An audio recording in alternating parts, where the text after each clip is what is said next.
Oke, Assalamualaikum warahmatullahi wabarakatuh. Perkenalkan, nama saya Megawati Susanto Putri, NIM 162355201020, Fakultas Teknik, Prodi Teknik Informatika. Saya berasal dari Universitas Darul Ulum Jombang. Dalam video saya kali ini, saya akan mempresentasikan tugas pengantar teknologi informasi. Selamat menyaksikan. Untuk yang pertama, tugas pengantar teknologi kali ini yaitu menjelaskan tentang komponen jaringan komputer dan 7 layer OSI. Untuk yang pertama, saya akan menjelaskan tentang dasar komponen jaringan. Yang pertama yaitu pengertian jaringan komputer. Jaringan komputer merupakan hubungan komputer dengan menggunakan protokol komunikasi melalui media transmisi. Dapat menggunakan hardware maupun software secara bersama-sama, sehingga dapat bertukar program-program, informasi data, dan menggunakan perangkat keras secara bersama-sama. Yang kedua, yaitu manfaat jaringan komputer. Yang pertama, yaitu sebagai manajemen sumber daya lebih efisien. Yang kedua, media komunikasi. Yang ketiga, media integrasi data. Dan yang terakhir, yaitu media keamanan data. Yang ketiga, yaitu jenis jaringan komputer. Pada jenis jaringan komputer kali ini, saya tidak akan menjelaskan secara panjang lebar karena mungkin di SMA atau di SMK sudah pernah dijelaskan, sehingga saya hanya menjelaskan inti-intinya saja. Yang pertama yaitu LAN, Local Area Network. Biasanya digunakan oleh suatu perusahaan dalam sebuah gedung. Kecepatan akses LAN yaitu 1-100 Mbps, radius maksimum yaitu 10 km. Dan yang kedua yaitu MAN, Metropolitan Area Network. Jaringan komputer yang jangkauannya mencakup kota. Radiusnya biasanya yaitu 10-50 km dengan kecepatan akses yaitu 45-600 Mbps. Yang ketiga yaitu WAN, Wide Area Network. Jaringan komputer yang cakupannya lebih luas dari LAN, yaitu dari negara sampai benua. Kecepatan akses transmisi di bawah 1 Mbps. Dan yang terakhir yaitu internet. Internet merupakan kumpulan dari LAN, MAN, serta WAN. Yang keempat yaitu komponen jaringan komputer. Pada komponen jaringan komputer terdiri atas komponen fisik dan komponen non-fisik. Komponen fisik adalah perangkat keras komputer dan perangkat keras jaringan. Yang kedua yaitu komponen non-fisik. Untuk yang pertama, saya akan menjelaskan tentang komponen fisik. Komponen fisik yang pertama yaitu unit komputer. Unit komputer biasanya terdiri dari CPU, monitor, mouse, sound, dan keyboard.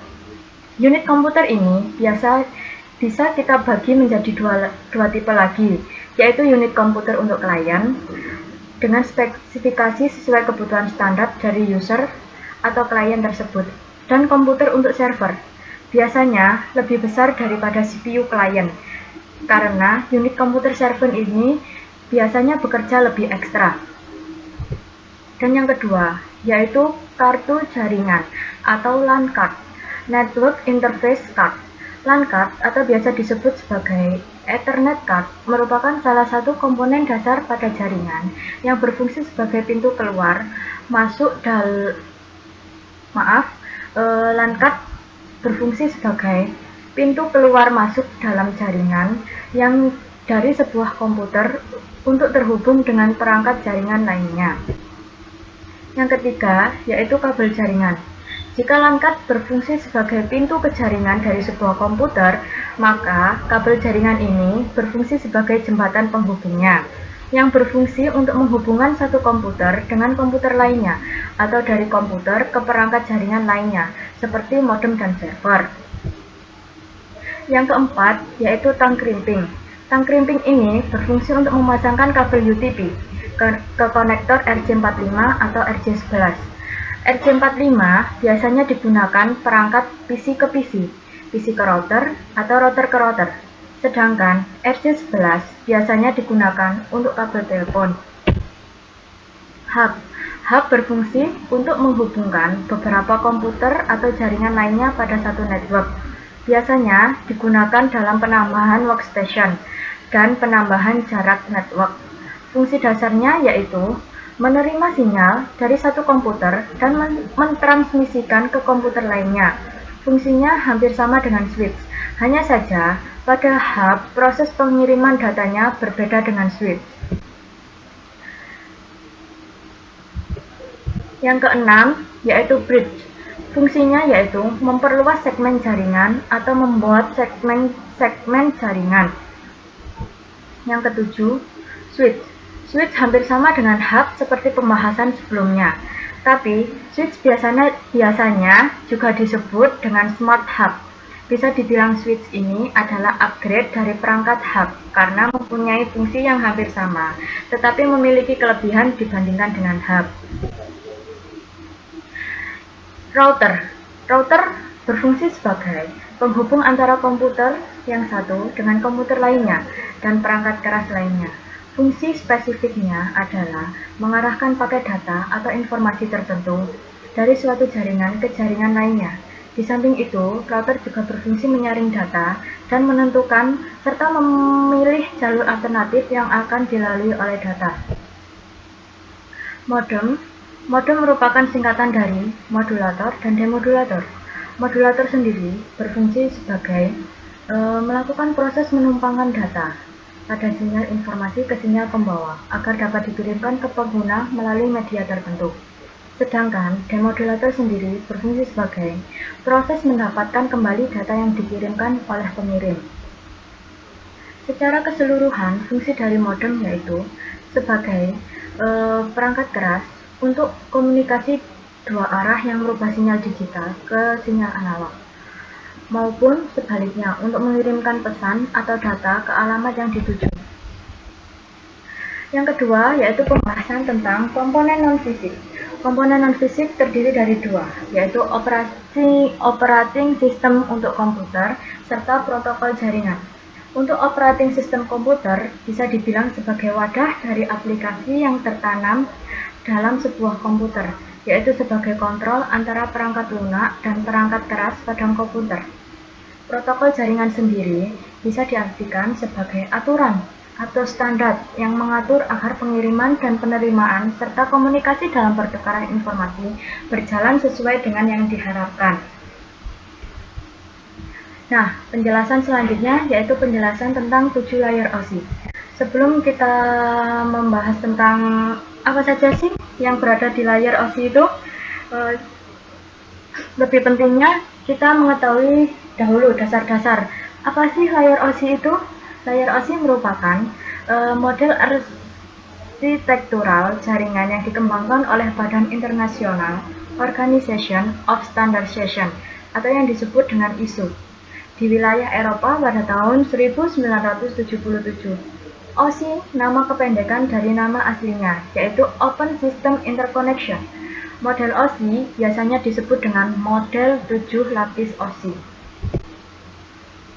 Nah, model OSI, tujuan utama pada penggunaan model OSI yaitu untuk membantu desainer jaringan memahami fungsi dari tiap layer, yaitu menghubungkan dengan aliran komunikasi data.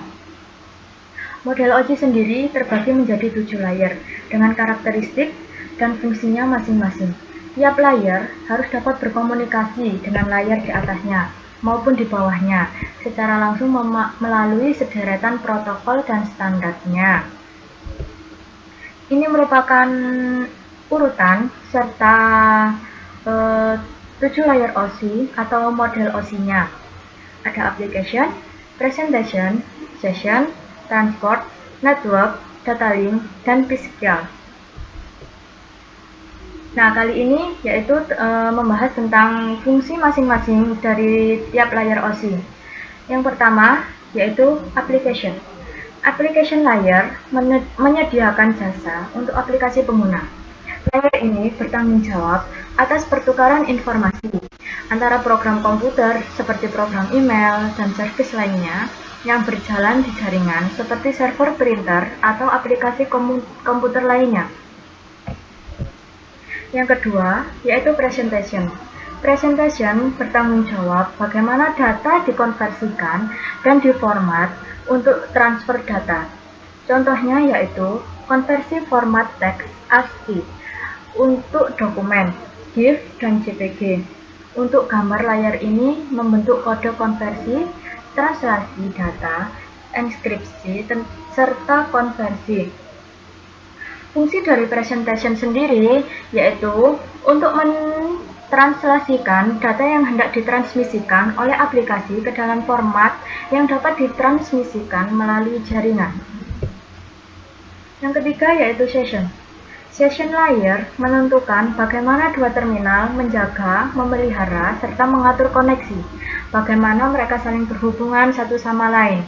Jadi session ini saling melengkapi lah antara menjaga terminal, memelihara, serta mengatur koneksinya. Yang keempat yaitu transport. Transport layer bertanggung jawab membagi data menjadi segmen, menjaga koneksi logika end-to-end antar terminal, dan menyediakan penanganan error atau error handling. Fungsinya dari transport yaitu untuk memecahkan data ke dalam paket-paket tersebut, sehingga dapat disusun kembali pada sisi tujuan yang telah diterima. Selain itu, pada level ini juga membuat tanda bahwa paket diterima dengan sukses, dan mentransmisikan ulang terhadap paket-paket yang hilang di tengah jalan. Yang kelima, yaitu network. Network layer bertanggung jawab menentukan alamat jaringan, menentukan rute yang harus diambil selama perjalanan, menjaga antrian trafik di jaringan. Data pada layar ini berbentuk paket.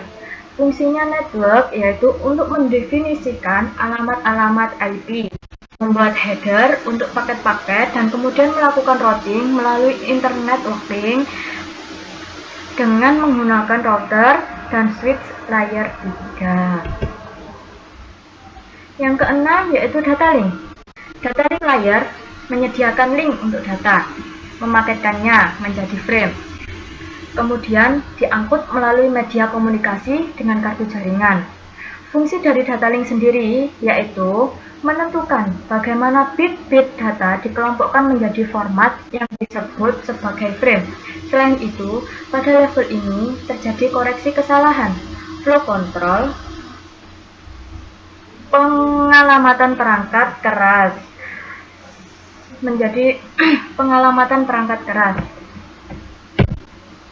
Dan yang terakhir yaitu physical.